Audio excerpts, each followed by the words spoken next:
thing that is common to state governments in the country these days are the setting up of various committees with all manner of names. Often you hear of reform committees, screening committees. Their mandate is to uncover names of ghost workers, ghost civil servants, and ghost pensioners, as the case may be. No thanks to the Minister of Finance, Kemi Adeosun, who borrowed leave from our predecessor, Dr. Ngozi Okonjo-Iweala. Kemi Adeosun had set the tone for these state governors with her claims of uncovering 23,000 ghost workers, which have led to continuous rise in the federal government's payroll. In a government that claims to be averse to corruption under any guise, one wonders why we are yet to see one of these ghost workers named, shamed, or even punished so as to serve as deterrent to other workers engaged in these sharp practices. Is it because they are truly ghosts? I leave you to chew on that. Today on your program Policy on Track, we are deepening our discourse on state government's inability to pay staff salaries, allowances, and pensions. We shall bring you the outcome of an emergency Central Working Committee meeting of the Nigeria Labour Congress held in Lagos not too long ago, where Labour reviewed the state of the nation as regards the non-payment of salary and its fallout, the systematic attacks on workers' rights across the state, killings of workers during protest rallies. Still in our bouquet for today is the construction industry. In most nations of the world, the building and construction industry is reputed for contributing highly to the gross domestic product, GDP, of the national economy. However, in Nigeria, the industry is yet to realize its full potentials as it contributes only about 5.1% of the GDP. Apart from the huge deficit in infrastructure delivery, another problem is the continuous influx of foreign professionals, artisans, and craftsmen into the construction subsector. The unions in the sector had for long asked that the local content law that specified that human component be sourced locally be enacted. My name is Mo Wilkie, your host, and you are welcome to today's episode of your program, Policy on Track. First, let's bring you stories making rounds in the world of work in the last 1 week.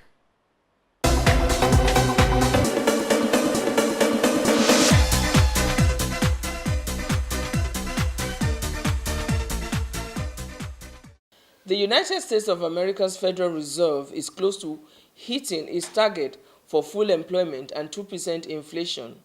The Federal Vice Chairman Stanley Fischer says the job market was close to full strength and still improving.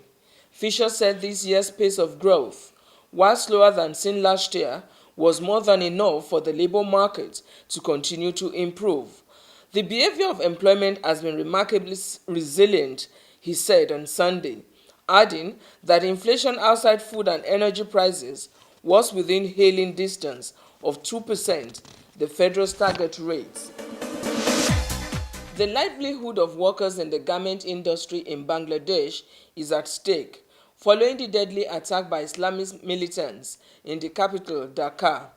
The textile industry employs about 4 million seamstresses that sketches clothes for many Western retail brands.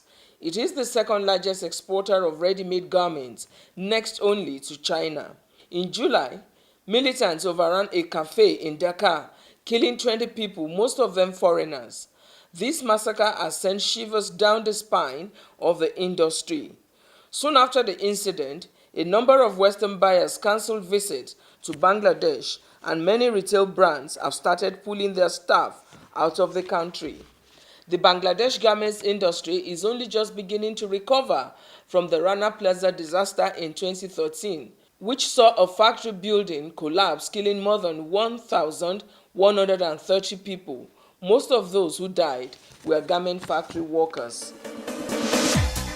The Trade Union Congress of Nigeria, TUC, has condemned in strong terms the federal government's proposed imposition of communication service tax as mooted by the Minister of Communication, Adebayo Shitu. The bill, if passed into law, means that 9% tax be charged on all phone calls, SMS, MMS data package, and other services. The TUC says apart from exploiting the already impoverished masses, the policy would also discourage investment and lead to more job losses. In faulting the minister's claim that the bill, if passed into law, will generate 20 billion naira monthly and help fund the budget deficit, the Congress wants government to focus on judicious use of revenue derived from VAT, pay as you earn, stamp duties, vehicle licenses, passport fees, custom duties, petroleum profit tax, and other taxes collected from the masses and companies. TUC wants the National Assembly to suspend the bill immediately, as the masses are already overburdened with multiple taxation. The right to lawful assembly and protest is guaranteed by the 1999 Constitution, labor legislation, and the International Labour Organization conventions, to which Nigeria is a signatory. Recent attacks on workers' rights across the states, especially in Nasarawa State, where 2 workers were killed and several others injured, and an attempted cover-up by the police and Governor Tanko Al-Makura, is raising many questions in the hearts of the working family. In an attempt to give direction, the Nigeria Labour Congress called an emergency Central Working Committee meeting.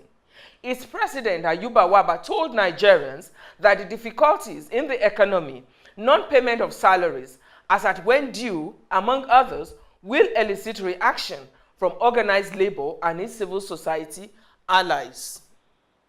The meeting reviewed the state of the nation, noting the difficulties in the economy, non-payment of salaries and pensions, disobedience to court order that electricity tariffs be reviewed downward.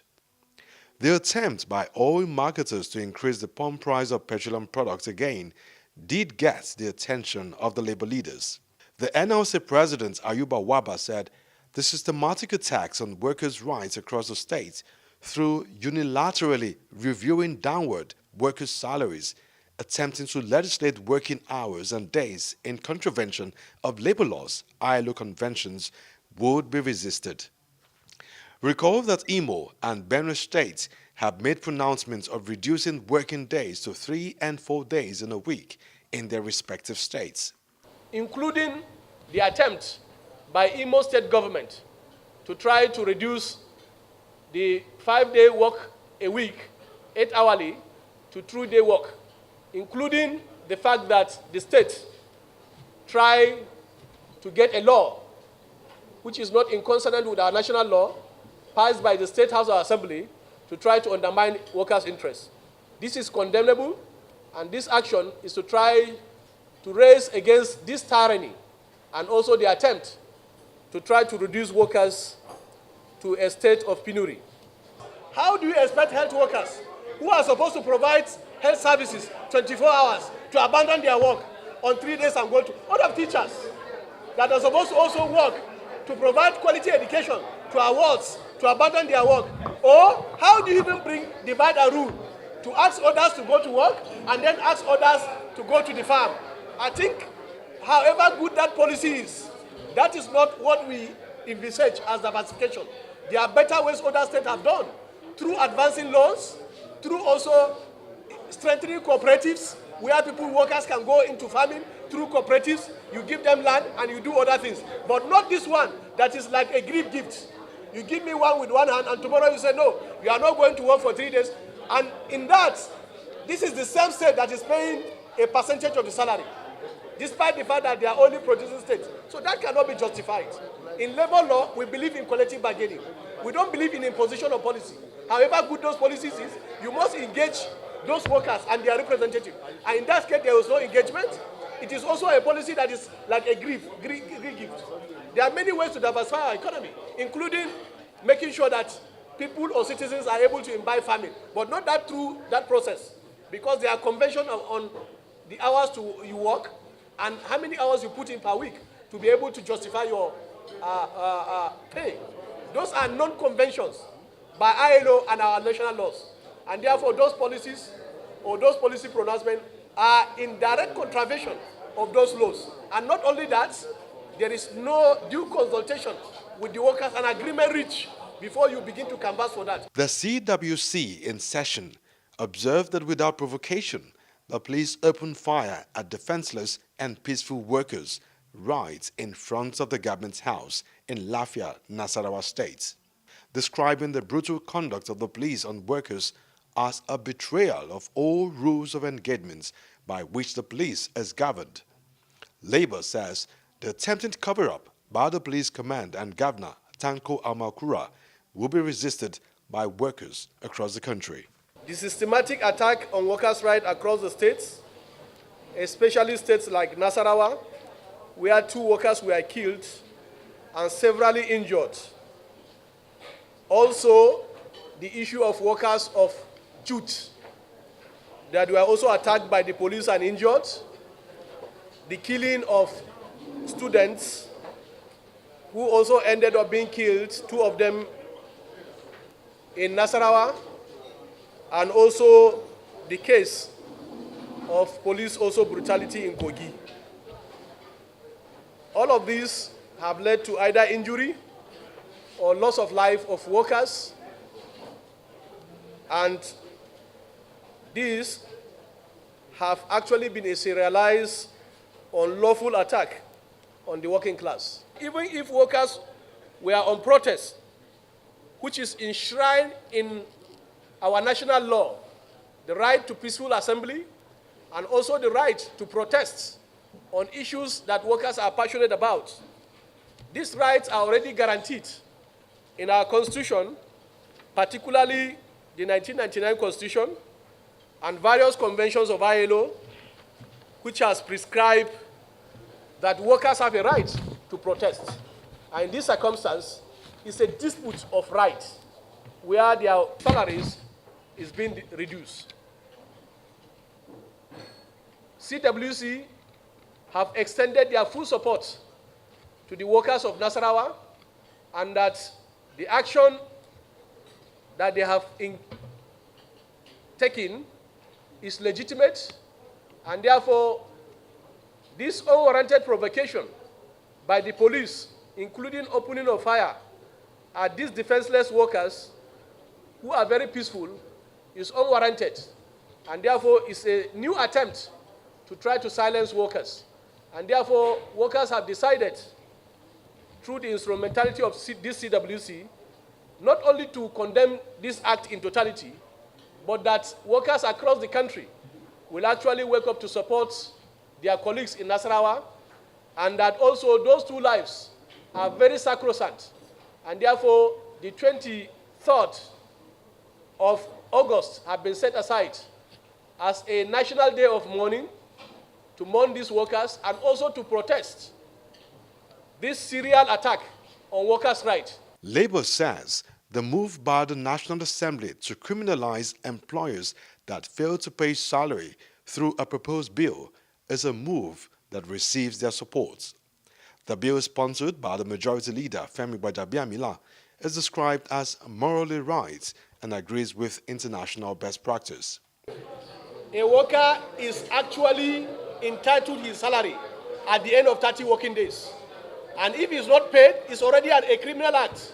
So I think that bill is in the right direction. You must be able to pay workers as and when due. That's what the law envisaged.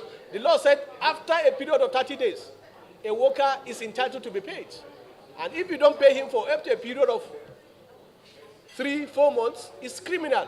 And therefore that law should also is something that also we support. There also should be a punishment. It's already criminal because you have subjected the family of those workers to a very critical situation where they cannot also meet their ends meet. And therefore, I think it's a bill we have supported. At the public hearing, we'll be there to support the criminalization of non-payment of salary. And elsewhere, it's also something that have been done. The Labour leaders urged the National Electricity Regulatory Commission, NEC, and the DISCOs to obey without delay the subsisting court order by reviewing downward the current electricity tariff. They also warned oil marketers that any move to further increase the pump price of petroleum products will be resisted. Because the consequences that have followed the last increase, we are still battling with it. Where the purchasing power of ordinary Nigerians and workers have been reduced to virtually nothing. And that have also had a larger effect on the currency that we operate, that the free fall of the naira, and also the fact that the purchasing power of ordinary Nigerians have really been affected, but particularly wage earners, which have their wages fixed, have actually been eroded. Whatever success that have been able to be attained in the time past have been eroded. And therefore, we will not, in this circumstance, succumb or accept any attempt to try to increase or come under any guise again to revisit this process. And that also have justified the fact that the point we have raised at the point of review or increase of the last pump price is now very germane. Because when we predicate our action on the price of crude oil at international market, or we link it up to the prevailing rate of exchange rates of our currency to the dollar, then we are sure of going around a cycle. But I think the challenges in the economy and the way and manner it has affected the working class and the larger citizens point to the fact that this is not an issue that we should contemplate. One of our viewers, Blessing Olatunde, of the Department of Applied Biology, actually a Year 1 student, wrote, appealing to both Oyo and Osun state governments to come to their rescue. The school, Ladoke Akintola University of Technology, Ogbomoso, has been shut in the last 2 months following the unpaid salaries of the lecturers, that is in the arrears of 20 months. The relevant bodies should please do the needful. Another serious economic problem bleeding the country of its lean foreign exchange earnings is the continuous influx of foreign professionals, artisans, and craftsmen into the construction subsector. Reports indicate that Nigeria was losing over 9 billion naira to foreign artisans and tradesmen annually. To block this leakage, President Muhammadu Buhari, when he took over leadership, vowed to address the shortage of skilled Nigerian artisans. According to a report pushed out by Shelter Watch Initiative, Chinese artisans have not only taken over Nigeria's construction industry.